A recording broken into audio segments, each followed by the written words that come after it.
Grandpa Ned always said you could tell everything about a man by watching how he treats his mother. I should have listened. The airport taxi pulled up to the house I'd left 5 years ago, and my hands trembled as I paid the driver. Dubai had been lucrative, the engineering contract had set us up for life, but God, I'd missed home, missed my wife Sarah, missed my mother. I'd imagined this moment 1,000 times during those endless desert nights. Sarah running into my arms, Mom's apple pie cooling on the kitchen counter. The three of us finally together again, the sacrifice worth it. The front door was unlocked. Strange, but maybe Sarah was expecting me early. What I heard stopped me cold in the foyer.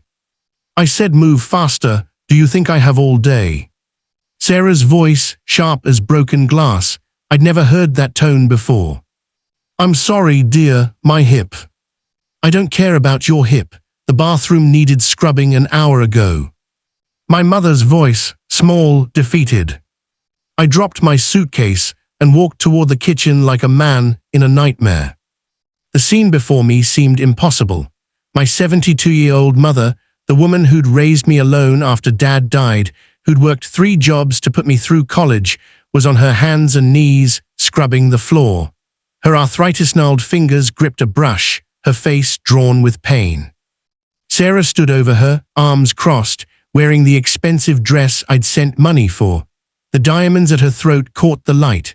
On her feet were designer heels, while my mother wore house slippers with holes.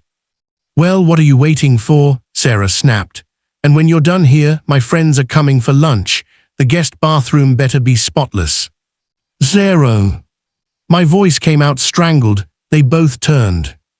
My wife's face transformed, suddenly all smiles rushing toward me. "Honey, you're home early. I was going to surprise you." I stepped past her. "Mom," I helped her to her feet, my heart shattering at how light she felt, how she winced. "Mom, what's happening here?" "Oh, Connor, sweetheart," her eyes filled with tears. "I didn't want you to know. You were doing so well, and I didn't want to be a burden." "A burden?" I looked at Sarah, who'd gone pale. "Someone explain now." Grandpa Ned died 6 months after I left for Dubai. I'd gotten emergency leave, flown home for 3 days, buried him beside Grandma Rose. In his will, he'd left his small house to me and a letter I'd been too grief-stricken to read carefully. I pulled it from my wallet now, hands shaking. The paper was soft from being carried across continents. "Connor, my boy, watch over your mother. And remember, a woman who loves you will love those you love. If Sarah ever makes you choose, you'll know her true heart. Don't be blind like I was with my first wife.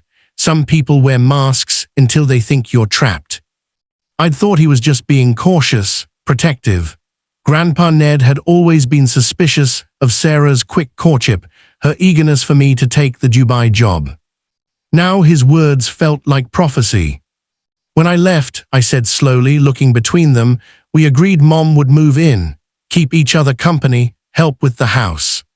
"She does help," Sarah said quickly. "Don't we, Margaret? We help each other." My mother wouldn't meet my eyes. "Mom lives in the guest room, right? The one with the nice view." "Silence." "She's in the basement," Sarah said defensively. "She preferred it, didn't you, Margaret? More privacy." I didn't wait for an answer. I took the basement stairs 2 at a time. The room was barely 8 by 10. A single bulb, a cot that belonged in a prison cell, Mom's few possessions, photos of Dad, her Bible, Grandpa Ned's old quilt, stacked in a cardboard box. The tiny window at ground level was cracked, letting in the November cold. The guest room, the one with the queen bed and attached bathroom I'd specifically renovated for Mom before leaving, held Sarah's yoga equipment and shopping bags.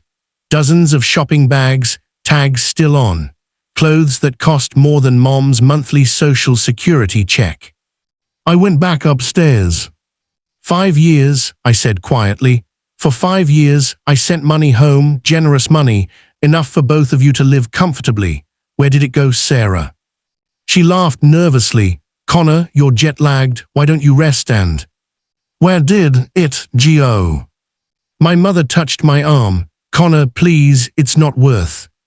The cars are new, I said, my voice getting harder. That's a Mercedes in the driveway and a BMW. The kitchen's been remodeled, Italian marble if I'm not mistaken. You're wearing a dress that costs $5,000, Sarah. I know because I saw you pin it on Pinterest. I pulled out my phone, opening my banking app. I sent $45,000 in the last year alone for household expenses, for Mom's medical care, for emergencies. Sarah's face was red now. How dare you question me? I've been alone for 5 years while you lived it up in Dubai. I lived in a studio apartment and worked 70-hour weeks in 120-degree heat, I said. I did it for us, for our future, for my mother. Your mother, Sarah spat, and there it was, the venom I'd heard from the foyer. Always your mother. Do you know what it's been like having her here, having to take care of her? Take care of her? I looked at my mother's work-worn hands, the bucket of cleaning supplies. Or having her take care of you. She needed something to do. She was mopping around, missing you, missing Ned. So you turned her into a maid. I gave her purpose. My mother made a small sound, almost like a wounded animal. How long, I asked Mom gently, how long has this been going on? She wiped her eyes. About 6 months after you left, Sarah said you'd decided I should earn my keep, that you'd told her to put me to work. I didn't want to bother you, you had so much stress. I never said that, Mom, I would never say that. She showed me emails, Mom whispered, from your account. I closed my eyes. Let me guess, you handle all our email accounts, don't you, Sarah, including mine? Sarah's silence was answer enough. Grandpa Ned used to tell me stories while we fished at Lake Morrison. About his first wife, Charlene, how beautiful she was, how charming, how she'd been sweet as honey until the wedding, then showed her true colors. Took me 3 years to leave, he'd say, casting his line. 3 years of her spending my paycheck, treating my mother like dirt, making me feel guilty for having family. Best decision I ever made was walking away. Led me to your grandmother, God rest her soul. A woman who'd give you the shirt off her back and treat your kin like her own. I'd thought his stories were just old man rambling, warnings about an era that didn't exist anymore. I was wrong. Pack your things, I told Sarah. What? This is my house, left to me by Grandpa Ned. You have 24 hours to get out. You can't be serious, Connor, I'm your wife. You're a stranger, I said. I don't know who this person is. The Sarah I married wouldn't have abused an elderly woman, wouldn't have stolen money meant for her care, wouldn't have lied and manipulated. It's been 5 years, Connor, Sarah shrieked. 5 years of being alone, being bored, being stuck with your needy mother. Don't, my voice went cold, don't you dare talk about her that way. Or what, you'll choose her over me? Sarah's laugh was bitter. Fine, choose the old woman who's going to die in a few years anyway. See if I care, see if I don't take you for everything in the divorce. This house is mine alone, pre-marriage inheritance. The money I earned abroad is mine, we never merged finances. You'll get whatever a judge says you deserve for 5 years of marriage and not a penny more. I pulled out my phone again, already dialing, and I'm documenting everything, the basement room, the cleaning supplies, Mom's injuries from being forced to work with her arthritis. I'll be calling Adult Protective Services too. Elder abuse is a crime, Sarah. Her face went white. You wouldn't. Watch me. It took 3 hours to move Mom's things to the guest room. I helped her into a hot bath, heard her cry when she sank into the warm water. How long since she'd had simple comfort. I called my lawyer, called APS, took photos of everything. Sarah screamed, threatened, cried, tried every manipulation in the book. But I remembered Grandpa Ned's words, some people wear masks until they think you're trapped. I'd been trapped by distance, by trust, by the belief that my wife was who she pretended to be. Not anymore. That night Mom and I sat in the kitchen, her kitchen now. I made her tea the way she liked it, with honey and lemon. Her hands shook as she held the cup. I'm so sorry, she whispered. I should have told you, I should have. No, Mom, I'm sorry I left you. I should have come home for visits, should have video called more, should have trusted my instincts when you seemed different in our calls. You were building a future. Not at this cost. I took her hand carefully, mindful of the swollen joints. Never at this cost. Grandpa Ned warned you, she said softly, didn't he? Yeah, he did. He was a wise man. The wisest. We sat in comfortable silence.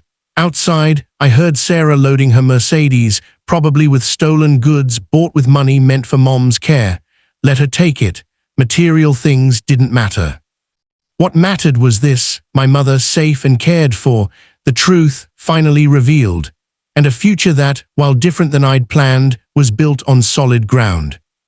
Grandpa Ned used to say you could tell everything about a person by how they treat those who can't fight back, I said.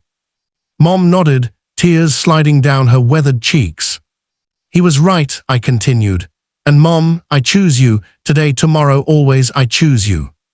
She sobbed then, deep, cleansing sobs, 5 years of pain and fear and loneliness pouring out. I held her like she'd held me countless times as a child, and I made a silent promise to Grandpa Ned, wherever he was. I'd never be blind again. The next morning, Sarah was gone. The house felt lighter somehow, despite everything. Mom and I had breakfast together, her first real meal in months, she admitted. We talked about what came next, therapy for her, divorce proceedings for me, healing for both of us. And we looked at Grandpa Ned's photo on the mantel, the old man with the knowing eyes and gentle smile. Thank you, I whispered. Some lessons, it seems, only come through pain, but when they do, they last forever. Grandpa Ned always said you could tell everything about a man by watching how he treats his mother. I finally understood what he meant, and I'd never forget again.